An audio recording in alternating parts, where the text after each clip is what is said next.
Good day everyone! Ako si Angel, ay inyong lingkod Duray TV. So sa video ko ngayon ay babahagi ko na naman sa inyo ang aking tugon mula sa katanungan ng isa nating taga-subaybay. Kaya shout out po sa iyo. Sana ang interpretasyon na ito ang sagot sa iyong katanungan. At para na din sa inyo dyan na may tulad sa panaginip na ito, paalala ko lamang lagi na ito ay isang general interpretation. Kaya hinihiling ko sa inyo na unawain at tingnan mabuti ang mga nangyayari sa inyong buhay ngayon at gamitin na inyong sariling intuition at mag-connect directly sa mga impormasyon na maaaring babahagi ko. At para labis nyo maintindihan ang ibig sabihin ng inyong panaginip, ay panoorin nyo ang video na ito hanggang sa matapos. At kung ito ay nag-resonate at isa sa inyo, please leave us a comment at huwag na din kalimutang mag-like, mag-subscribe at hit na din ang notification bell para maging updated kayo lagi sa mga hindi pa nakapag-follow sa aking Facebook page. I-follow nyo na po Duray TV at i-share nyo na din. Maraming salamat. Sa misteryosong mundo ng panaginip kung saan ang ating subconscious mind ay nagpaint ng mga vivid stories, merong mga specific symbol na maaaring nag-capture sa ating attention ng karamihan sa atin.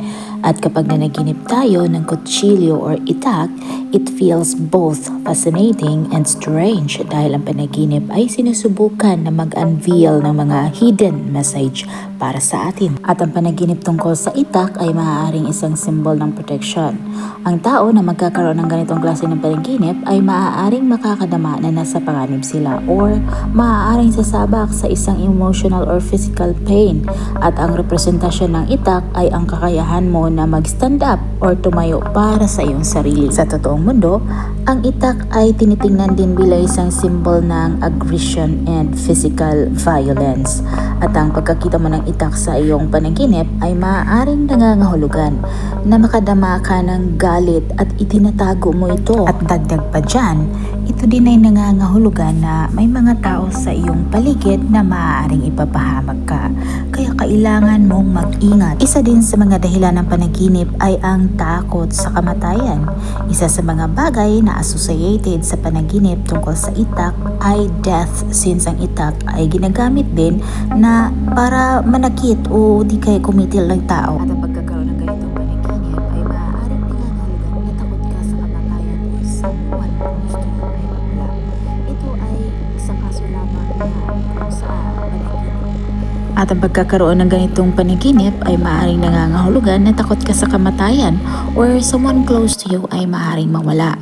Kaya ito ay kaso lalo na sa kung ang panaginip ay ikaw ay sinusugod ng isang tao na may dalang itak. At maliban sa takot ka sa kamatayan, ang panaginip tungkol sa itak ay maaari ding nangangahulugan na may mga behaviors ka na hindi nakakatulong sa iyo at kailangan mo na itong baguhin. Maaari din na ang panaginip ay symbol ng kawalan ng communication.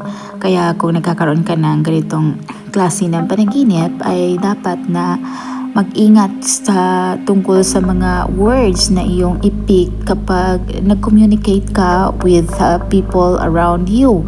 At ang panaginip ay maaaring nagsasabi na kailangan mong mag-work on sa iyong communication skills, whether sa trabaho or sa relationship o di kaya sa ibang area sa iyong buhay. Sana nagustuhan nyo ang dream interpretation na ibinahagi ko sa inyo ngayon at makibahagi na din sa inyong mga opinion at katanungan sa pamamagitan ng pagkomento sa baba. At kung ikaw ay bago pa lang sa akin channel ay huwag kalimutang mag-like, mag-subscribe at hit na din ang notification bell para maging updated kayo lagi sa mga hindi pa nakapag-follow sa aking Facebook page. I-follow nyo na po Duray TV at i-share nyo na din. Maraming salamat, hanggang sa muli, paalam.